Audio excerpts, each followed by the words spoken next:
months ago. Yeah, I was in my office, all alone. Nobody liked me. Except my wife. All right, we're rolling. So we live? We're live. We're All right, welcome. Welcome to the Hyperchange Gerber Kawasaki Tesla Cybertruck pre-party. We are super excited today to have the most incredible Tesla VIPs all in the house. So welcome to the party, everybody. Cybertruck! Yeah. And I know people on Wall Street want some sort of calm and analytical type of event, but you're not going to get that here at Gerber Kawasaki because we're not Wall Street, we're Ocean Park Boulevard. And in Santa Monica, we have fun. And we are super excited today because Tesla's approaching new highs. We're very close to new high prices. Tesla's stock is up over 40% in the last 6 months. And all of us believers who've rode the ride here are hopefully going to see some sort of reward, not just financially, but seeing the company succeed. And there's no doubt in my mind that just a year and a half ago, the company was struggling for survival. It was a very, very difficult time. And so to be on the other side of that is a very exciting thing. I've been a driver of Tesla for now several years, and sure many of you have been for a long time. So it's an exciting time to see a new truck being launched and new opportunities, new markets being opened, and incredible new technology being developed. So to start off, the non-fun part, we are a registered investment advisory firm, so this is an investment discussion. Of course, you should not make any investment without discussing this with a financial advisor. This Tesla is a high-risk security. Any other thought is probably incorrect. It is high risk. There are many things that can go wrong, and that's why investors should use diversification. They should think about what is suitable for what is best for your risk tolerance. I've already talked to one fella who is clearly taking more risk than maybe he should. And even though I'm a huge fan of Tesla, I'm also managing diversified portfolios because it makes the most sense to have a diversified portfolio with growth investments like Tesla, but also conservative and different types of assets to meet your needs. So please, this discussion is simply for informational uses only, and past performance is not indicative of future results. And boy, the past performance has been quite interesting with this company. So that is the disclaimer for today.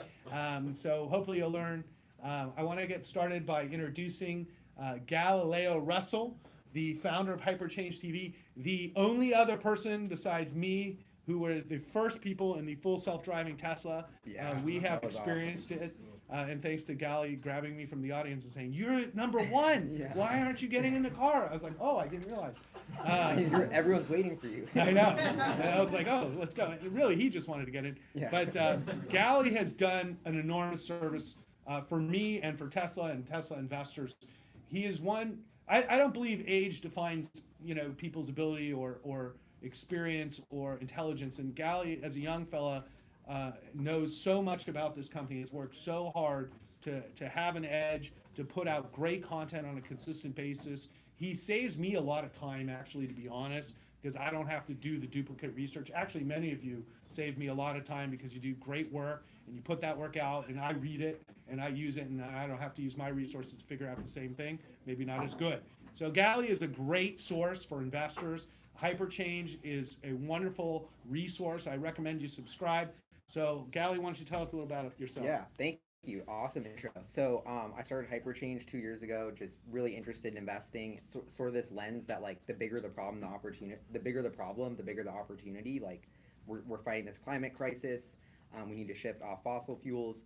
Like, sure, there's all these problems with that, but there's also this opportunity to create a huge business. And so, kind of through that lens, looking at different companies to invest in, and Tesla seems to be fixing this single-handedly by themselves. And so, I just feel like I've gotten more and more obsessed, probably like many of you here, just going down the Tesla rabbit hole. And the more research you do, the more impressed you get, the more incredible the story seems. So yeah, that's kind of the story of Hyperchange, is just following that sort of technological disruption through the investment lens and seeing not only how these technologies change the world, but how you can actually make money from them and invest in them.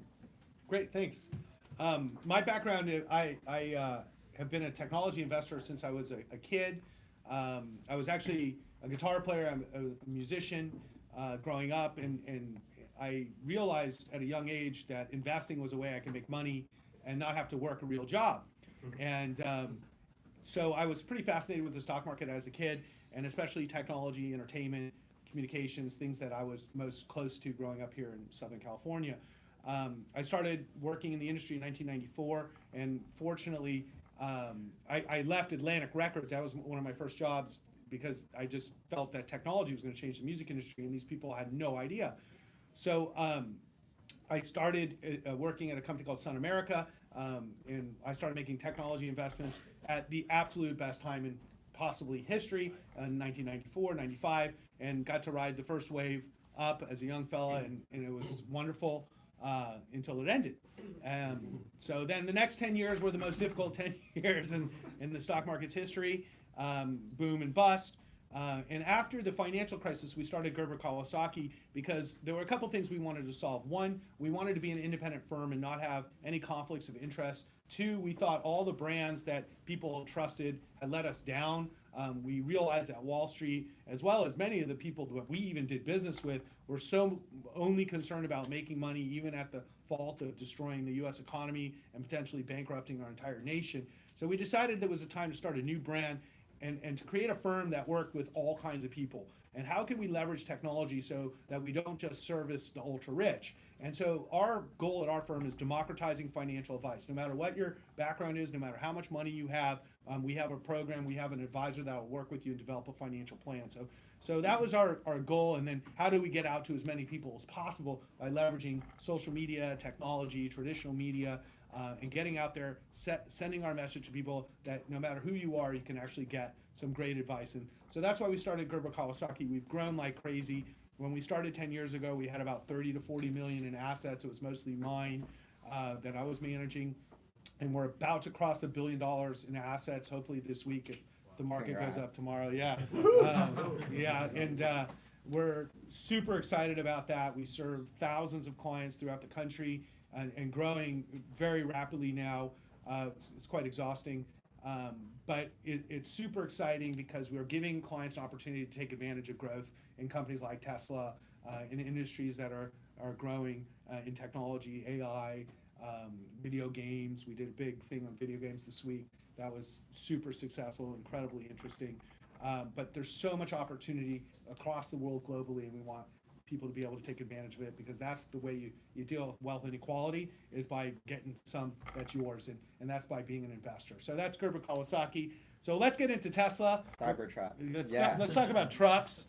I'm actually not a truck guy. I'm kind of a sports car guy. I'm waiting for the Roadster. Quite frankly, I think it's amazing. But when Elon hired Jerome Guillaume, who is head of production at Tesla in Fremont, he is actually a truck guy. And Jerome built trucks for Mercedes. And it's like his fantasy to build the ultimate truck, right? And so they built the Semi, which really served kind of Tesla's needs, because Tesla has a very inefficient part of their business where they make batteries 4 hours away from where they assemble the cars. This is not a great idea in theory. They did it for many reasons. A lot of it was Nevada and the tax considerations and such. But then they ended up trucking 1,000 batteries a day down the freeway. So if we build an electric truck, it kind of serves our needs too. And that's what they set out to do. And they've built this electric truck. But now they said we want to be in a product category that serves, they sell about 2.5 million pickup trucks here in the United States every year. There's a tremendous amount of driving back and forth from people who use pickup trucks. And how could we build something that would fit this category and get into this market that would be better than that exists today? And that's what I think tonight is so exciting, is because nobody knows what to expect, and there hasn't been any leaks, which is unbelievable in the social media era that we have today. And it's not a phone, it's like I know. Big truck. I mean, Apple used to be really good at this back in the day, and then in the last couple years, everything is leaked out of Apple now. Early, how Tesla's able to even keep this image secret. I mean, some of you all have gotten to such an extreme level of craziness that you've zoomed up the picture so much that with enough cannabis it looks like a truck. And it's like, and I was like, maybe I need more cannabis because I don't see this truck yet.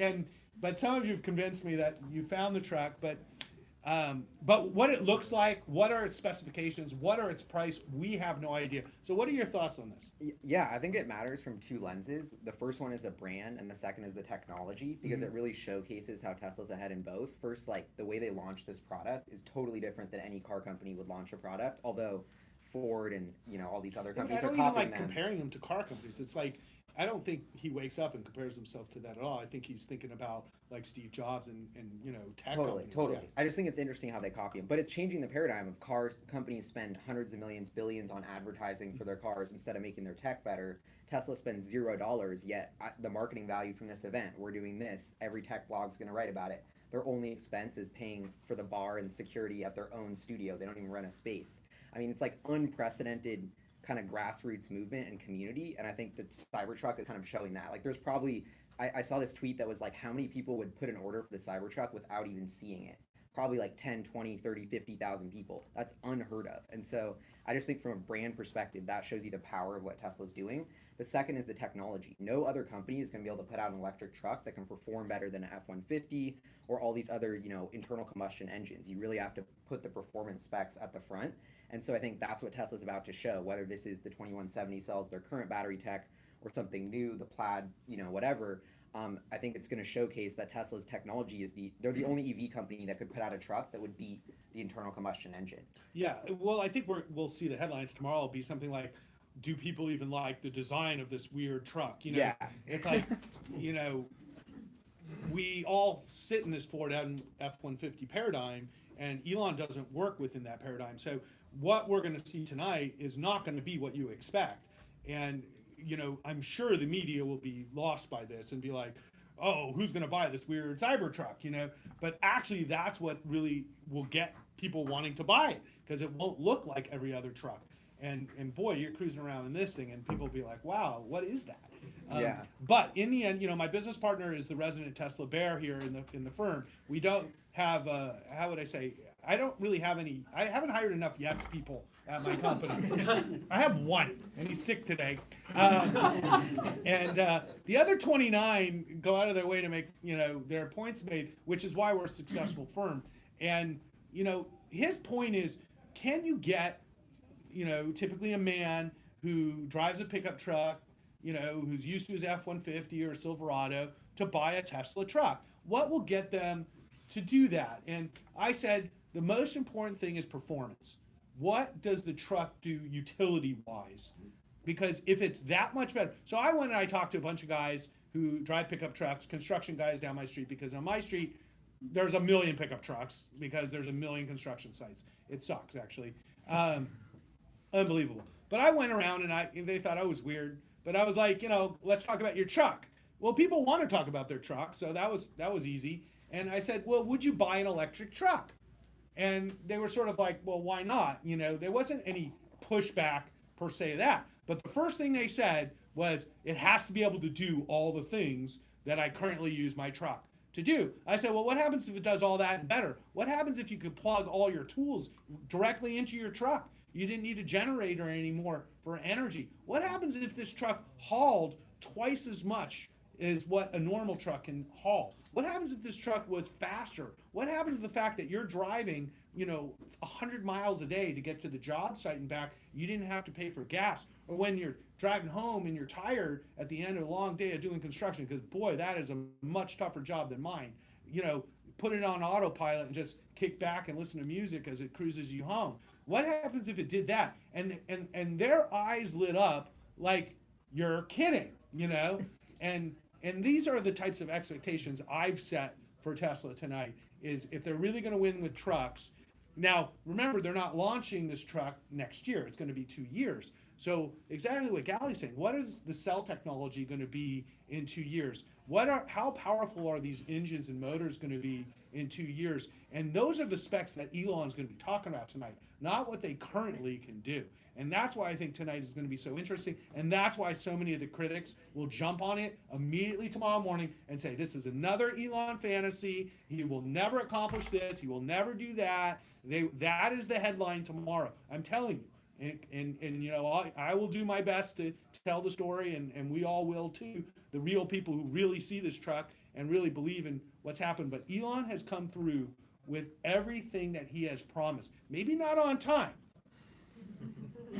okay? But he has come through with everything that he's promised, and the technology is mind-blowing. So I think that's really what the truck needs to be successful. Yeah, and I think you hit on the exact part of why nobody gets Tesla. Everyone's looking in the rearview mirror. Like, you can't get a Nielsen report of how many people want to buy a Cybertruck, because Right. it doesn't exist. And so they put everyone into boxes of like, well, people only buy this type of pickup and the F-150, so that's how many Tesla's going to sell. So I think there's this weird like mentality of when the Model S was launching, you know, they were not going to sell 20,000 because nobody buys electric cars. They're a toy for rich people. How are they going to get that market share?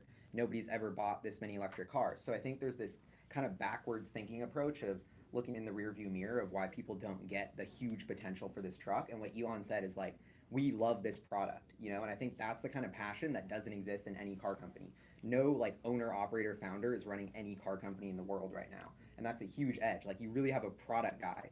And I think they actually put like their care into this product, and they're going to create a new category, and it's going to be like a new kind of beast. So it's really hard for us to wrap our head around just the potential of this. But I've talked to so many of my friends who have never considered buying a pickup truck at all, but who are ready to put down deposits. I know. I kind of want one just to have one. I know, it's going to be so awesome. And so I think, mean, granted, I've ordered every Tesla so far when it's come out. You know, I'm like, I want one, so I'm online for the Model Y. I want one. My wife will get that, but I don't even need a pickup truck. But part of me is like, dude, just to get one of these. Yeah. You know. And it's going to be built for Mars too, which is crazy. I So know. this isn't even just targeting Earth, you know, space, a much bigger market. Well, you know, what the bears don't understand is, you know, they might need Elon as our escape hatch to get out of this Earth when it burns up. So, you know, you might want to be nice to the guy who bakes rockets that can fly us out of here, you know. But I think that the truck also has this potential to broaden the market for trucks. Like people who, like what we're saying, like people who normally never buy a pickup truck. But now they're like, hey, you know what, this is an electric pickup truck, it's pretty cool. Actually, I like it, you know? And so it could become much more less about utility, kind of what happened with SUVs. Originally, SUVs there was a utility for the utility vehicle. Now just people want them. And I think that could also happen with the truck. But I think what you said about the passion is really important. You know, Elon really cares. He did not do any like focus groups with the design and say, everybody, do you like this design or that design? You know, he doesn't have focus groups.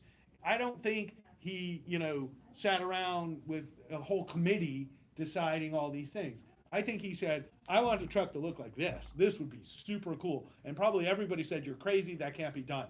Okay? He said, no. Okay? He showed me you know, my favorite thing about Elon, if you can't show him the physics why it can't be done, then it can be done. Okay? And I was like, okay, it can be done.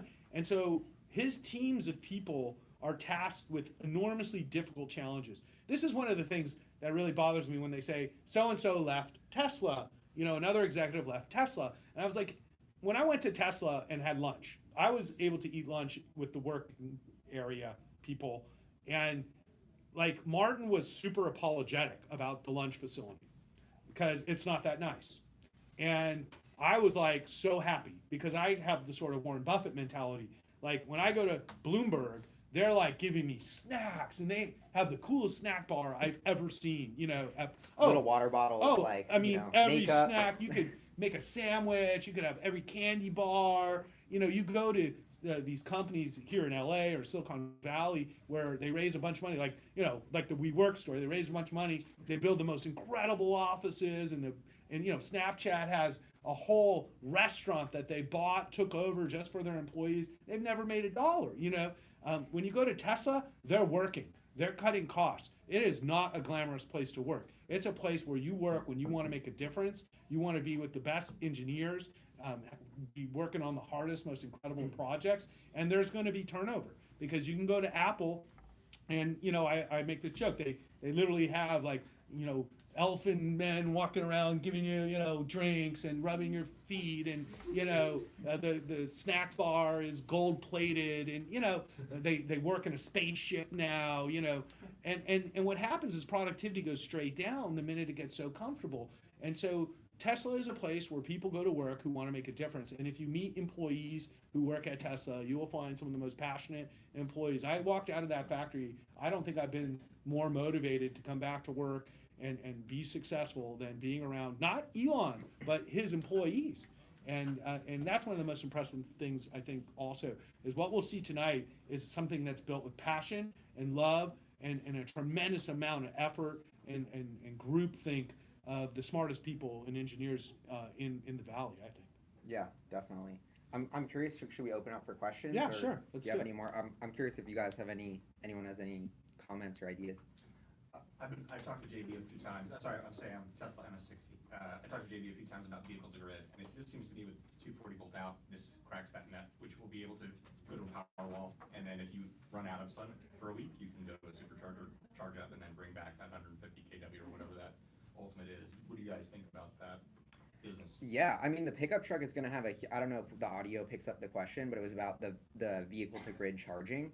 I mean, I don't know about the 240 volt thing you mentioned, that's like out of my wheelhouse, but you have cars with huge batteries that are probably just as big as a Powerwall. So I think the case is there for like some sort of energy backup. But I think what Ross was mentioning with the pickup truck, the real killer here is like replacing the generator at work sites. Because that's like a real need. Like, I don't know if the vehicle to grid thing is a real pain point yet. Maybe if these power outages continue. No, but I think it is for power outages. The first thing I did was fill my Tesla up completely with power, because I'm like, if the power is out, like, and I even tweeted Elon. I was like, I'd love to be able to plug stuff into my Model 3. Like That's right. Boy, that would be awesome, because if the power's out, now my car is a generator, and that battery's pretty big. I mean, maybe it doesn't do the whole house for very long, but certainly charging phones or emergency needs or food, I mean, it could act as an emergency generator in my mind. Yeah, and I feel like it's interesting to bring it back a little, like this whole battery technology idea. Like, why do we care so much about this battery technology? Because it unlocks every possibility. Like, right. Vehicle to grid, all this stuff. It all comes back to how good are the batteries, and that's like the technology that Tesla's been improving so consistently. Like the efficiency ratio, that the Ford Mach-E for a 75 kilowatt battery gets like 230 miles versus 300 for the Model Y. Like, there's just such a big gap there, and I think that Tesla keeps improving that, and that's why this pickup truck is going to be like the next sort of showcase of like, here's where all that battery R&D got us, and watch what it can do.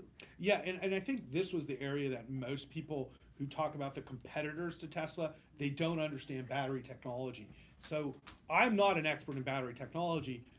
Actually, one of my neighbors was, and when I first started really getting involved with Tesla, I was like, I got to study this, because I study whatever I'm getting into, even if it's battery technology, which isn't my wheelhouse. So I started studying this, and basically what I found very quickly is we've had very little advancement in the last 30 years with batteries. I mean, it just hasn't really grown, and it's like, why? Why are we still using Duracells that die so quickly, and why is it so hard to make a battery? Well, when I started looking into that, it's really hard to improve the technology in a battery. Okay, and we really haven't made a lot of power. So Tesla comes around, and they're working on this dramatically, and they're the only ones who can scale and produce batteries. And so when you hear Amazon is going to buy 100,000 trucks from Rivian, I'm like, how? How are they going to make 100,000 trucks when they don't have batteries? How are they going to make tons of Taycans, and how are they going to make all these other cars when LG Chem can't supply everybody? So how many battery makers are there in the world? There's 3. Okay, there's literally only 3. You've got Samsung, you've got LG, and you got Tesla. And Tesla has now got the China Gigafactory, which will produce its own batteries. And then they're building Berlin. It's all about the batteries. People are like, oh, it's another car factory in Germany. We don't need another car factory in Germany. I think the guy this morning I was on TV with was making this argument. There's already too many car factories in Germany. I said, he's not building a car factory. He's building a battery factory where they put cars on top. Okay? And that's what a lot of the bears don't get. They don't have competition, not because the designs aren't good or not because of the possibilities of these cars, is they can't scale them. And if you can't scale them, you can't make money. As we learned with Tesla, they need to sell 100,000 cars a quarter to make money. Okay? And that's the number. So it's 400,000 cars a year to make money. And if you're not making 400,000 cars a year and you're not super efficient, you won't make money. And that's why I feel that every car company that's come out with an EV, it's a placating move. It's to placate the market, to say, here's an EV, but please keep buying our ICE cars because we're making huge margins on those Ford F-150s and those SUVs. $5,000, $10,000 margins on those cars. And, boy, Tesla is just like a knife in the heart of these companies because they haven't invested where they need to invest. Yeah, and it's funny because I keep coming back to the Mach-E, but it's like they're buying their batteries from China, they're building it in Mexico, they outsource everything.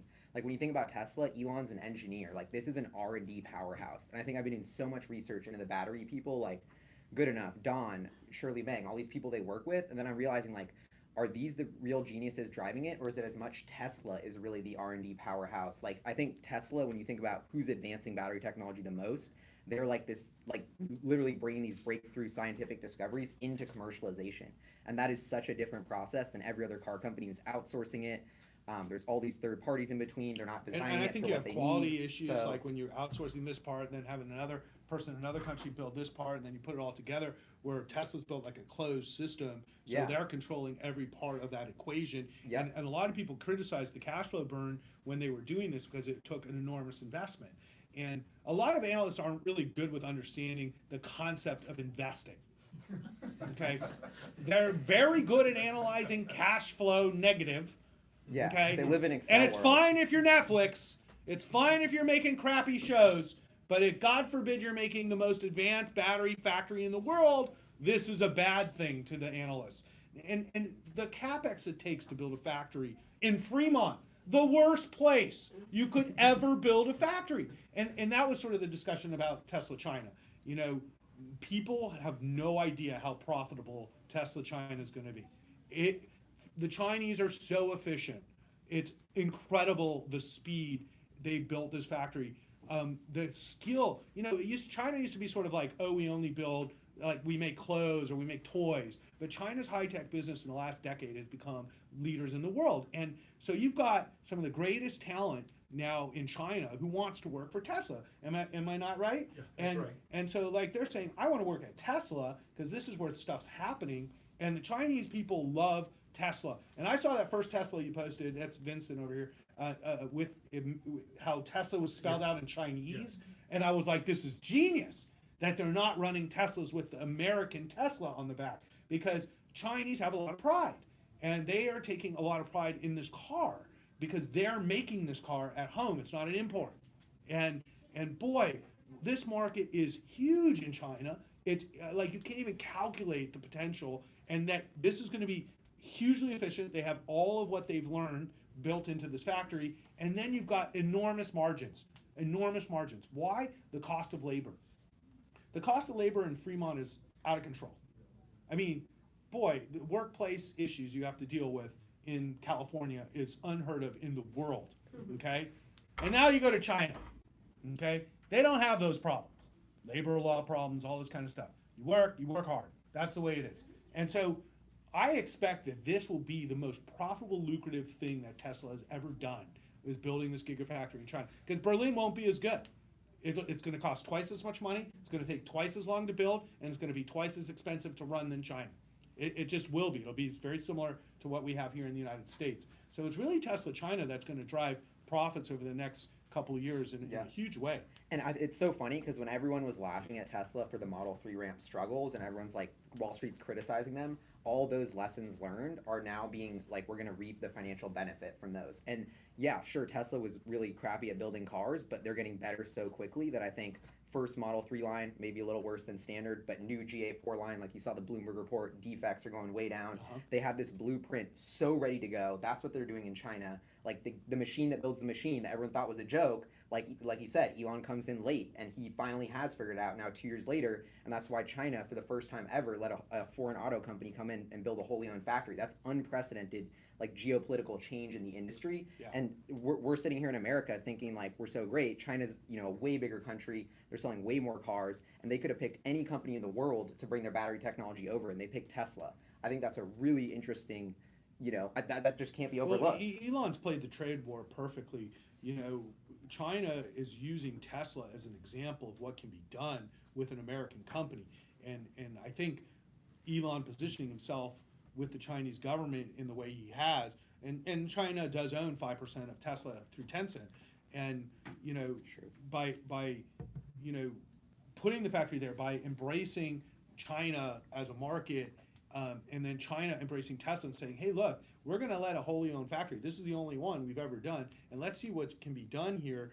I think is an example of the way America and China needs to work in the future together. I think the trade war at this point has become stupid. It started off okay, and it's just become an endless thing to get nowhere for both countries. And I can't imagine trying to negotiate with Donald Trump, let alone the Chinese. So, this is a very tough negotiation. But I think when you look beyond the surface, Tesla is the example of what countries like our countries need to do to work together. There's no reason to be having an extended war with China. The Chinese and America should be friends. We should be trading together. We have a history of this. There's no American history of abuse of China. I mean, we've actually worked with China during World War II. The movie Midway shows some of this, the Doolittle raids and things like that. So we have a long history of actually supporting each other. So, I don't get a destructive trade war, and I think Tesla might be one of the silver linings of this trade war is look at what's possible. Let's get into some other questions. Yeah. Yeah. Yeah, I guess I'm Kyle Field with Clean Technica. I want to talk about what you brought up, Gally, about the innovation, and with Model 3, how they kind of hit that plateau. That's also saying that they're not innovating as quickly. So how do you see Tesla balancing that continuous innovation with stability that they need as a large company? Yeah, what do you mean they're not innovating quickly? Well, with Model 3, they've defined the production lines, right? So they're stable.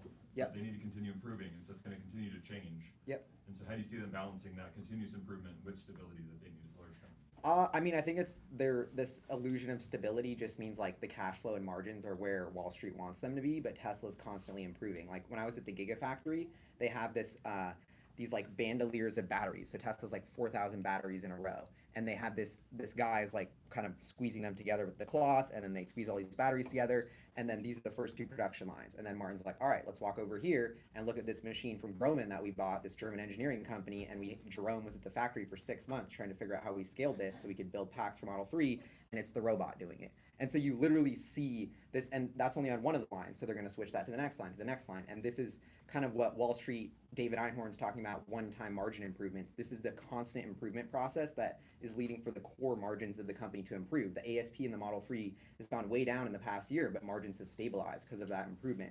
And I think there's something cooking extremely big time with Tesla's battery technology, and so maybe they've nailed this 2170 cell with their current skateboard. It's the industry's leading thing. I think they should license that out because every company is so far behind they'd be desperate for it, but it's Tesla's like yesteryear tech. The new thing that's coming out, which I think is going to be in this pickup, is like, they're already 2 to 3 years ahead, but they're getting even better. So when I think about the innovation here, there's a lot of complexities with launching a huge product, building all the product lines, selling enough to cover your capex, while also investing in new technologies. So they're balancing that. But and it's tough, but like compared to another car company, the rate of pace of innovation, to use Elon's term, is like orders of magnitude faster, I think. Follow up on that. Guy Tesla from Twitter. Do you think that the battery tech in the Semi is the same sort of new gen tech as what we're going to see tonight in the truck, and enabling huge performance and range? And that's probably why we haven't seen the Semi yet. Yeah, I mean, I think they have to solve the same problem, because if I'm a truck driver and I have to drive from El Paso to Dallas, it's a long way, and so I think one of the things Elon was saying was you do have to stop and go to the bathroom, and there's laws that say you can only drive so long, but I think what they're trying to do is how quick, how efficient, and how inexpensive energy-wise to make that haul, because that's what would make the truck valuable. So I do think that it's similar technology where I don't actually drive that far every day. I live in a city, it's crowded, lots of traffic, so I actually try to drive as least amount as possible. So I don't necessarily need the biggest battery, the most powerful thing. So I think that you'll see that also in hauling, and then this whole thing with truck after truck in order. What do they call it? Platooning or something? Yeah, and And so, the longer range and the more power I have, the more efficient, the more I can haul, the more profitable it is for the trucking companies to adapt. Yeah, I would just say Maxwell. There's something going on with For that sure. that they're working on, and like, yeah. I mean, they bought them, and it sort of goes through real quick, and then people don't really talk about it. Yeah. But there's something there for sure. Battery day. Yeah. Harold Murphy, Tesla Owners Club Western Australia. EVs are only one arm of Tesla. In light of Tesla's world's largest battery in South Australia being announced as expanding by 50%, how do you see Tesla's energy storage business going forward? Yeah, at the shareholder meeting, Drew, the JB's kind of the new CTO guy, mentioned how they have gone 0 to 1 in that business by that battery, and then you saw Neoen, I don't know how to say that French battery company or energy company is growing like crazy.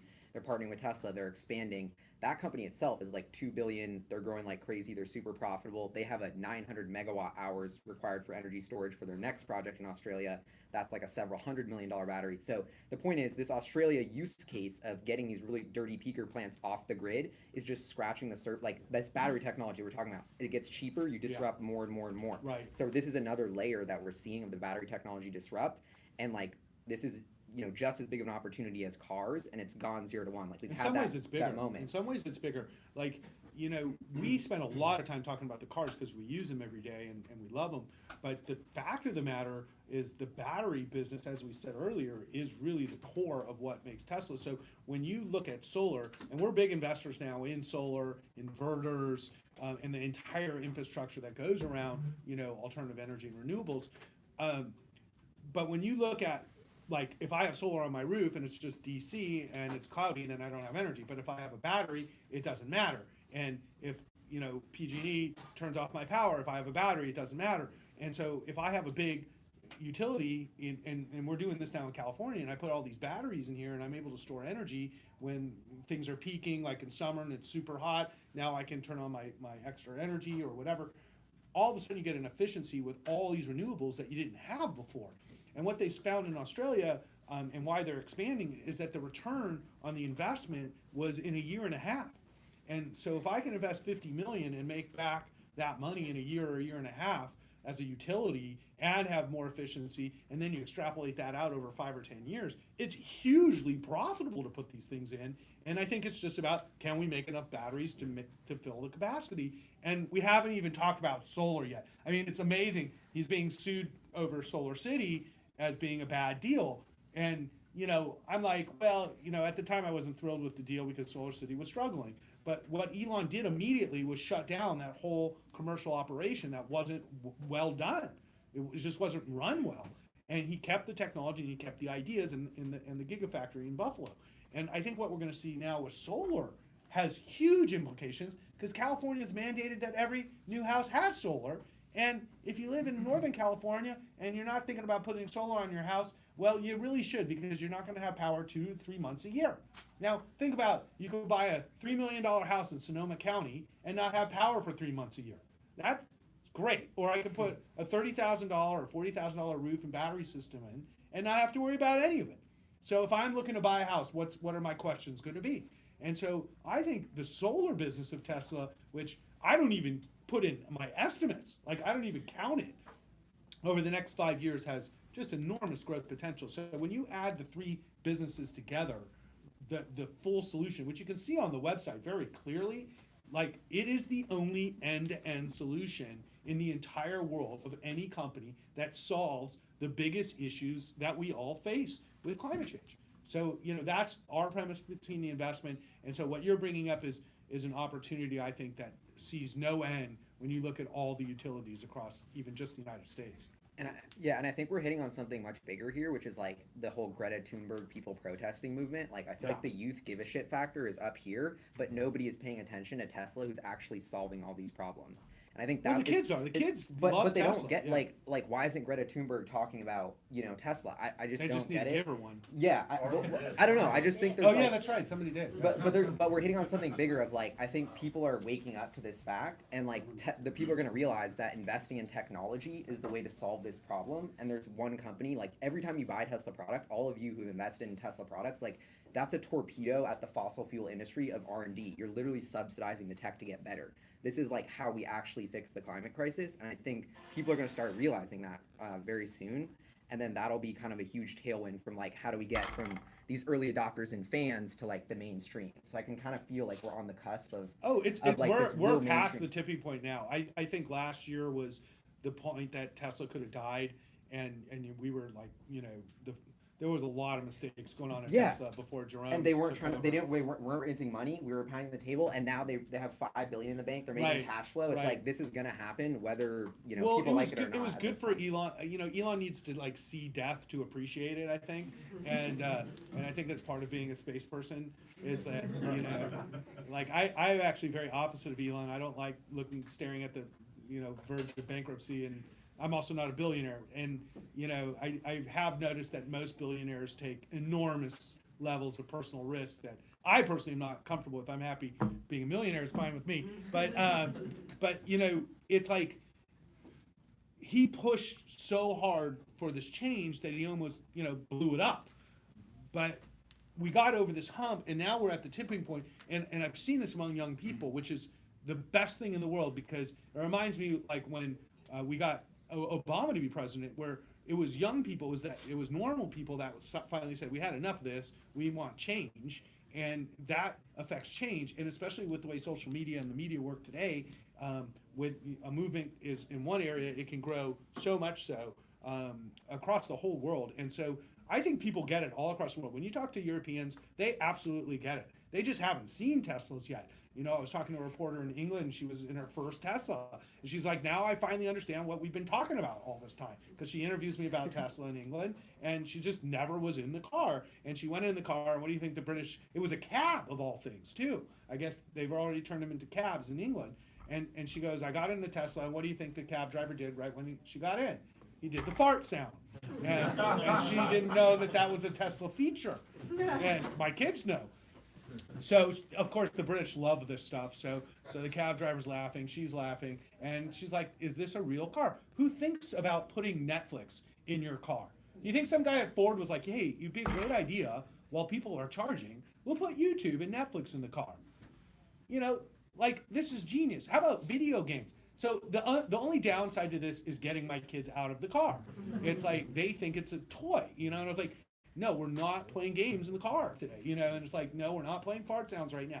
No, we're not going to look at the Easter eggs right now. And it's like, geez, how much stuff can you put in a car that's fun? And that's the attitude that Elon has that I think that's made Tesla successful, and why young people love the vehicles and such too, is because there's just a thought process that doesn't exist in the rest of the industries. What other questions? Yeah. I'm Ramsey Eldip. I'm first invested in the IPO. I've got 4 Teslas, rocket engineer. Nice.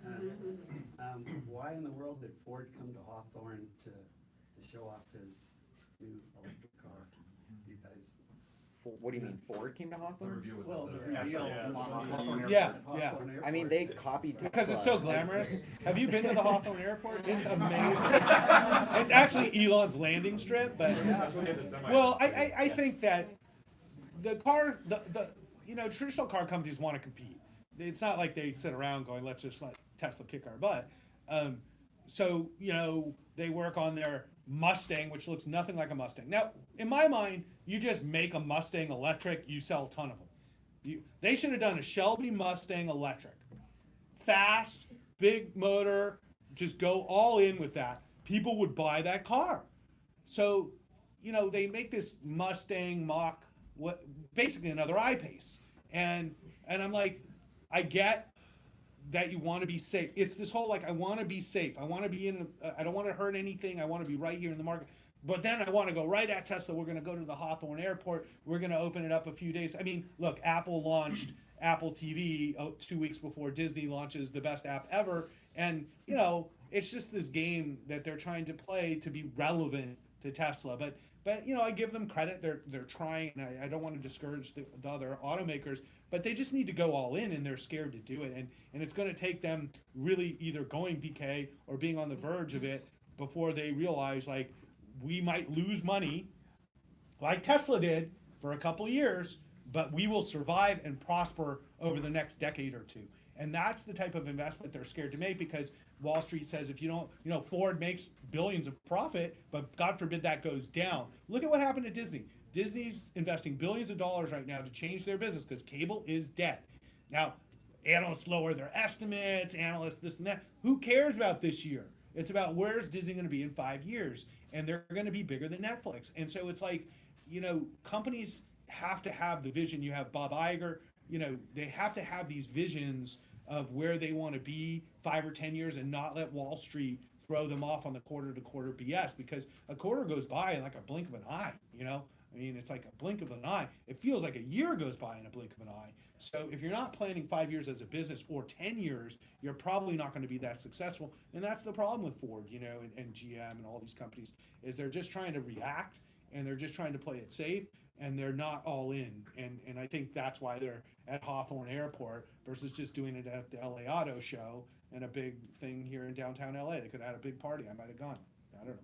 Yeah, I would say imitation's the sincerest form of flattery. It's just that. So this has been the Tesla game plan. They show it works. Everybody copies them as fast as they can because they're so desperately behind. That's just Do you textbook think that disruptor. they really will have any real competitor in the next couple of years? No, I mean, it's like when Apple came out with the iPhone and every other phone company tries to copy it. I mean, Well, it's I funny think what's they'll- happened is, like, now in the end, Apple just kind of has won. Like, Samsung had all their phones explode, and then it was like they never got back on their feet. And in China, they've got their own phones anyways, but in the rest of the world, it seems like Apple's just like the only phone now. And maybe that's what happens with Tesla, and the company will be worth, 10 times what it's worth today if that's what ends up happening, and these competitors don't go all in, Yeah. Yeah, Dennis Basketball, Dennis_Pete on Twitter. Should the discussion really not be batteries, but supercapacitors? I mean, as far as what we're looking at for the truck, right? I mean, we're talking about the next thing from the Maxwell and everything. Because the duty cycle and how you can use a supercapacitor probably is better suited for the vehicle market, and then your batteries are perfect for your energy market. yeah. So I think there's two ways that this goes. Maxwell is an ultra cap company they bought, but I bought them for the way they make their ultra caps, which is the DBE, which I think they're going to use to produce batteries, not ultra caps. So they use the production method to make cheaper batteries faster without drying ovens. That's why they bought Maxwell. But Elon did his PhD on, or wanted to do it on supercapacitors as as a next generation storage for electric vehicles. So what I think is actually happening is you get these more efficient Maxwell cells that are smaller, that are tighter, so you can have a smaller battery pack. Maybe you now have room for an ultra cap, so you also have these new cells with an ultra cap. But I'm not convinced they'll need an ultra cap, because maybe the new cells will be better, they're more responsive to heating. I don't know. I'm a little out of my depth there, but You're out of my depth, that's for sure. yeah, so I think there's a lot of questions around that, but I think Maxwell it's a lot more about the cell production technology than adding in an ultra cap. So not a hybrid capacitor battery solution. Well, Maxwell Technology got a Department of Energy grant, I believe, to work on a small lithium-ion battery with a ultra cap. So I think the concept of the hybrid lithium-ion ultra cap battery is definitely, is that the Plaid powertrain? Yeah, I mean, I don't know, but That actually makes sense, Harold Murphy again. That makes sense because you can buffer the rapid discharge of the battery when you're accelerating, and also regenerating. You can buffer it back into the hypercapacitor, But- and then trickle charge the battery. So it's an ideal buffer for that energy flow. yeah, but do you need a buffer if you have a battery cell that could get charged to 100% and not degrade over time? I don't know. Chemistry's chemistry though, right? So you get a battery, keep using it. Being solid state, you can actually buffer the battery and you won't actually affect it. So you'll get much greater lifespans from the batteries without having to try to play with the chemistry. So it's actually I quite think that's the advantage. boogeyman that a lot of people don't really know, which is how long will these batteries actually last? We've worked very closely with a company called Tesloop, and they have some of the original Model S's that they've driven 400,000 or 500,000 miles now with very little issue to change it, and very little degradation. And then, thank you, Tom Randall at Bloomberg, for all the, very thorough work you do. But, they just surveyed owners, and they're seeing very little degradation at all as well. So the question is, if you buy a new Tesla today, when will this battery be too old? Or when will it not work? And that might not be for decades, right? We don't know. And so I think that's the interesting thing. LA Times wrote an article about guys that are going through the scrap yard looking for, Model S's that are destroyed just to soup up old cars with Tesla batteries. So I sent it to Elon. I was like, this is sweet. I'd love like a classic ICE car with an electric battery, But to think that these batteries are still good, even in a smashed up Tesla, that people are still scrapping them and using them for years, we just don't know what the capacity and length of these batteries are. Yeah. Yeah, hi, Robert from Talking Tesla. I think the goal with the capacitors is to make an electric car like a gasoline car, where you drive up to a pump, you put it in, and you maybe have enough time to look for a candy bar, but by the end, 7 minutes, you're charged. And those capacitors can take on a huge load very quickly and then bleed it off to the batteries.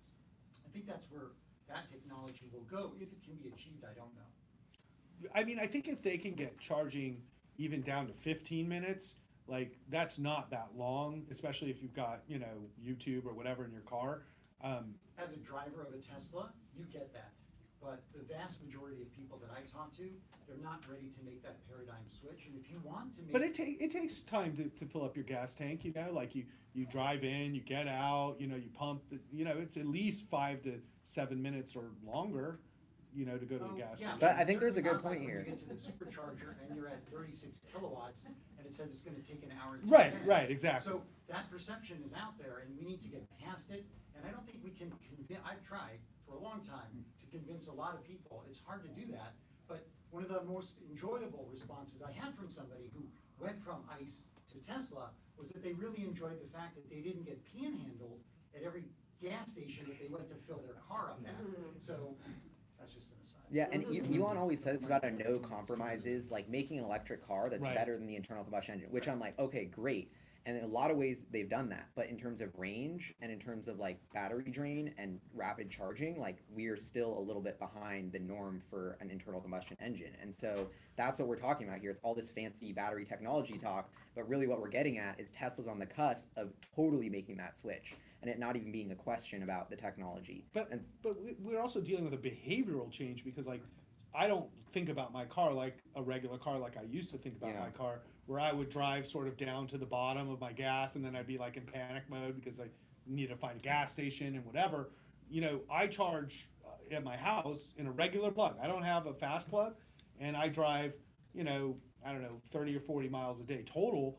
But I just like plug it in and I'm charged full every night. And I think most Tesla owners act that way. So like the thought of during my day that I would need to stop to charge, I've got almost 300 miles. So it's not going to happen.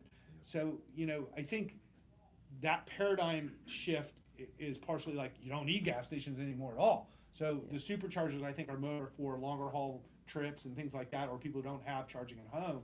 But eventually everybody will, I think. Those guys who are buying the trucks that you're talking to who live up in, Right. in canyon country and sit in 2 hours of traffic to get home after they've pulled all this power out of their truck with their tools. Right. They're definitely gonna need some No, you're quick right. way to fill it back up. No, I'm not saying there shouldn't be. I'm Right. just saying the behavior does change for most people. Right. So every solution is a little bit different. Some people are driving very far every day, but for most people, you're just not going to use 300 miles in a day. So to wrap this up, I think if the Cybertruck gets unveiled with new battery tech, one of the specs they're going to be touting is how quickly you can charge. So that would be Yeah. something I would be looking for at the event, is how they talk about that exact use case. Should we do one more question? Yeah. I'm Ryan. I work at the Tesla Fremont factory. Hey! So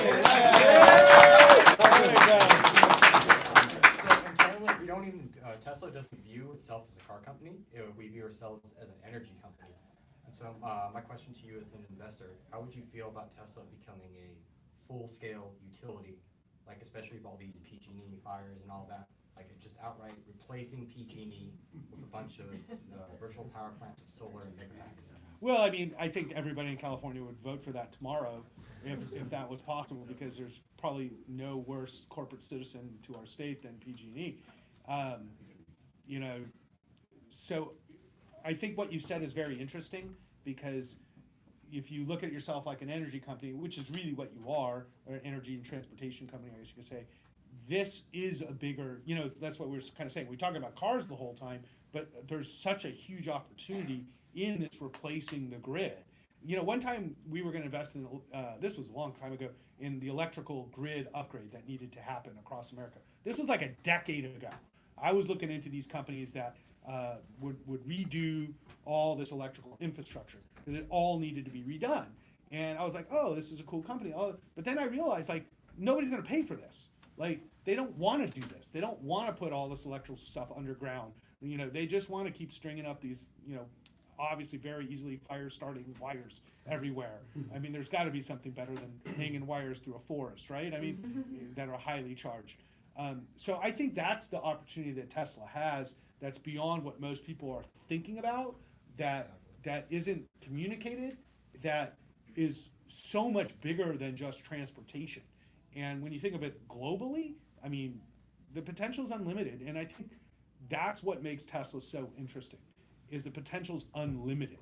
And there is a huge market. So as long as the company's managed well and the financials stay intact, the opportunity is unlimited. And and thank you for bringing that up, because I think that's a really important point that a lot of investors don't realize, that our entire electrical structure is garbage across the whole country. That's a Yeah. long-term goal we have. I don't think most people realize or even talk about. Yeah, and it's when I think about Tesla, how do you know what Tesla's going to announce next? Like, to put yourself in those shoes, it's like Tesla, you have energy in the middle. They make products that consume energy, produce energy, and store energy. And that's the flywheel that revolves around their battery technology that just keeps getting better. And so cars are just ways to consume energy. Then we're talking about batteries that store energy, solar that produces energy. So that you're right in line with that, next piece of the puzzle. And like we were talking about the Australian battery, Neonin or whatever, like not only does it work in the spreadsheet, but it works in real life. So I think there's a huge case for this to be extremely accretive in a lot of ways. And it's not just, they have on a spreadsheet, could you calculate let's raise 10 billion and buy a utility and put batteries? I think you could make that work. Does Tesla have the capital yet? Is it too early for them to I make a don't move? think they're going to buy Probably. any utilities. But Neonin, I was even thinking when I was researching them, I was like, man, their cash flow looks strong, their earnings are crazy, they're a couple $1 billion company. Should Tesla just buy them instead of just selling them the batteries and letting them get the ROI? Tesla's making a margin on their batteries, selling it to Neonin. Neonin's making so much money that they're ordering batteries. So there's already a huge margin. Yeah, but Solar for Tesla City's to- original structure was to be more like a utility, and that was sort of the idea, is you're leasing it from them, but they're getting the excess, Yeah. I didn't love that model per se, but I still think in the end, I don't know if being a utility is the greatest thing, but we own stock in a company called NextEra Energy, which is the largest renewable player here in the United States, and that would be a wonderful partner for Tesla, because they should be using huge Tesla battery packs all throughout their systems. And so, I think it's all about who are the players, not just Tesla, that will rebuild this infrastructure in a way that makes sense, not only in the way we get our energy, but the way we deliver and store it. And Tesla's going to be a leader in all these discussions. I think what we saw in Australia was just the tip of the iceberg. It was a test. In Puerto Rico, and there's 2 projects Yeah. in California. Yeah. And the Australia, the 50,000 virtual homes, which is a different type of project that is even really that's a true distributed utility. And they sign up the first 1,000 homes, I think. So Australia is really pushing the needle on all of this. So Well, they have severe climate issues down there. I mean, there's very little ozone. The fires are even gnarlier than here. And, once again, you can put your head in the sand and pretend it's not going to, it'll get better. It's just a fluky thing. Or you can start dealing with it right now, because your society is going to be dealing with the costs of this for a very, very long time to come in the future. But I'll tell you, I was in Hawaii for my birthday, and a hurricane came out of nowhere, and it was from the north. The locals are like, we've never had a hurricane come from the north before, and this looks gnarly. And of course, our house is pointing right at the north, and it's right on the water. And I was like, this is probably a bad idea to stay, because if the locals are even warning you, that's probably, you should listen to them. And so we moved inland, and then the hurricane barely missed us. It was great, other than watching the winds just destroy these trees. So I'm up in Princeville, and there's these beautiful, huge, big pine trees, and it's ripping the branches off, and we're sitting, and then the power goes out. Now, you try 2 children, no power, no TV, no iPad, okay? Your cell phone connection doesn't work, okay? Nothing to cook, no deliveries, you're stuck, okay? Granted, we're stuck in Hawaii. So try entertaining your kids with board games in this day and age, right? Not that easy but all you have to do is sit through one of these events with no power and no food or water coming and no delivery and no cell phone, and you're like, a battery would be great right now. You know, it would be great. And how many thousands of dollars would I pay for this battery? Probably anything. Okay? And I literally have friends posting on Facebook up north who are like, I'm sitting in the dark with my kids, no power, no cell phones, you know, and, you know, how do we entertain them, you know, and things like that. So, you know, climate change will sell Tesla's products just fine across the world in the future. And I think, unfortunately, that's one of the best sales tools that Tesla has, is the reality that we're facing. And I think that ultimately the solutions that they will pose will be adopted all throughout the world. And that's where the opportunity lies. Definitely. Yeah, maybe one last question? So earlier this year, Elon tweeted that Tesla's developing, I mean, it was a joke, but he was developing a quiet electric leaf blower. It's not a joke. And well, then he We said, need that badly. Well, and then he said Tesla blows right after it, like as a joke. For the Yeah, no, that's a big issue in my neighborhood. They actually, okay, so I live in the Palisades, and it is like, people are like, you know, rich people are kind of crazy. Like, they just are so out of touch, right? So they circulated a petition. They wanted us to talk to our gardeners about the loud gas leaf blowers and to suggest to them that they all switch leaf blowers. Oh my god. Did you finish your question? Or? No, he's like, you know, it was like, is this for real? And I was like, it is for real. Like, there's a tremendous amount of pollution from these things. They're spewing gas and noise. And I was like, please make an electric leaf blower. I'll buy one for my gardener because he's always doing it when I have a conference call. And so anyways, I think that's a big thing. So do you think there's any chance that we might end up getting, with the pickup truck, a line of Tesla power tools that would be compatible with pickup truck, because there's a lot of power tools that are gas powered, Right. and obviously it would be kind of weird to see. I think you should apply for a job at Tesla. I like this. I love the I like idea. this. I think it's a great idea. It's like, I mean, but Tesla brand is so strong. If they made a power tool, it would sell out. And you know it would kick ass. It would I be know. way better I know. specs than like, I know. you But know. it's a, yeah, If it doesn't fit the mission statement. right. Yeah, I mean, the flamethrower, they got somebody on that to get it done because it got out there, but personally, I would not wanna see them putting that. No, I don't think I'm they. sorry, No, we're- I don't I think they have the respect that, resource. yeah. No, that's Yeah. Bonnie Stay on the Norman. mission She's vice statement. president of Tesla. No. But the team is so stretched thin. Right. Obviously, power tools is probably not on the agenda As today. great as it would be. Right, because the way I look at it is they have so much to do just this next year with Model Y launch, full self-driving. They got to retrofit 400,000 cars with new hardware. And then they've got China that they've got to get up, production, delivery, logistics down. That's 2020. So 2020, they succeeded that. Sales go up 50%.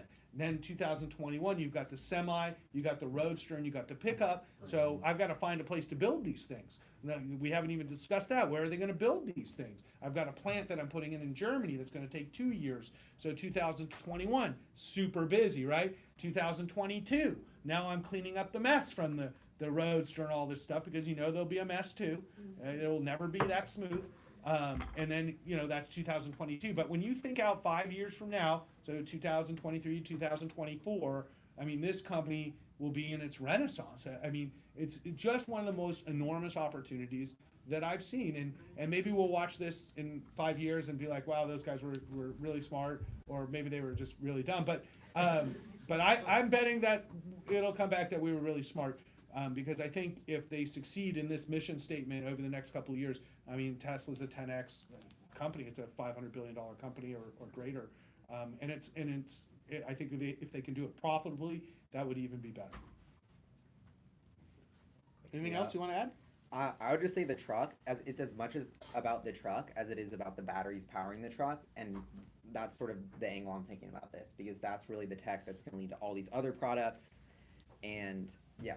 So you've got, you know, all the vehicle lines like laid out. So I've got trucks, I've got cars, I've got luxury, and then you've got power systems, and then you've got solar. And so if they can like get all of that going, you've got a massively successful company, and you've got an end-to-end solution for every person in hopefully the world who wants to get off the grid, make a difference, and have the best products possible in this area. So I really think, you know, and I'll end with this, you know, I ordered some touch-up paint from Tesla for my car because the autopilot, I mean, my warnings didn't catch a very small planter that my wife had put near my car, and it was just too low for, and so it put a little scratch in. So I ordered this paint online. It came right away, and it comes in this beautiful box. And it was just, I opened up this box, and it has a little glove, and it has the special stuff and instructions that actually made sense. And I was like, they do everything so well. The presentation, the brand, what that equity that it's built in all of us. They've done it so well. When I've had a problem, I call Tesla. They're nothing but helpful. Nothing but helpful. They understand it's a people business. You talk to a human when you call. You talk to a human. You name a tech company, you can call and talk to a human. Okay? Doesn't happen. Doesn't happen. Okay? So the level of care, thought, and love that's put into this company is just super rare. And I think that's why we're all here. It's a unique opportunity, but it's also a unique company. It's a wonderful community of people. Thank you all for coming. I really wanted to meet and see everybody on Twitter. I personally want to thank everybody for your support this year. It's very tough being me sometimes, and being a Tesla bull among literally everybody else. I mean, literally when the guy from The Big Short came out and was like, I'm short Tesla. So I go home to my wife and I said, honey, you know, I don't know if this is good, but they made this movie about this guy and he's supposedly never wrong. And I'm the only one, you know. But I want to thank my wife as well, because there was a point at the low this year where I said, you know, Jill, I just believe people want electric cars. Like, am I crazy? Like, tell me I'm right? Like, people want electric cars, right, honey? And she's like, yeah, they want electric cars. I go, say it again. People want electric cars, right? Yes, they want electric cars, Ross. Okay, fine. I'll buy more.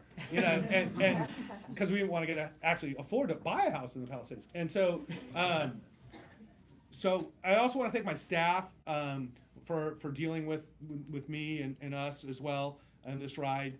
Many of them had abandoned me as well, but I still forgive them. And also our team that helped put this event together. We have a wonderful support team at our company that I give them no time at all. This was all done last minute.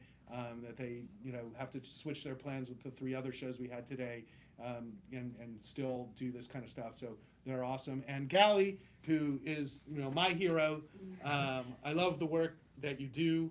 I'm sure you all do too. You all are wonderful, all of your contributions to this.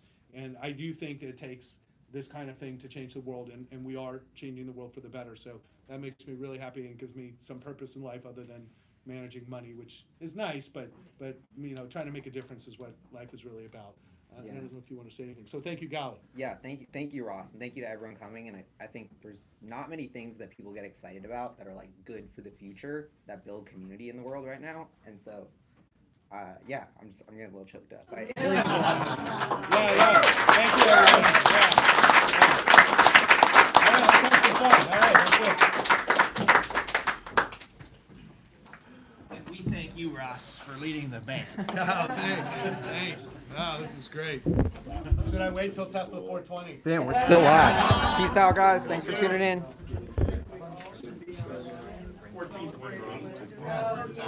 Tesla 14.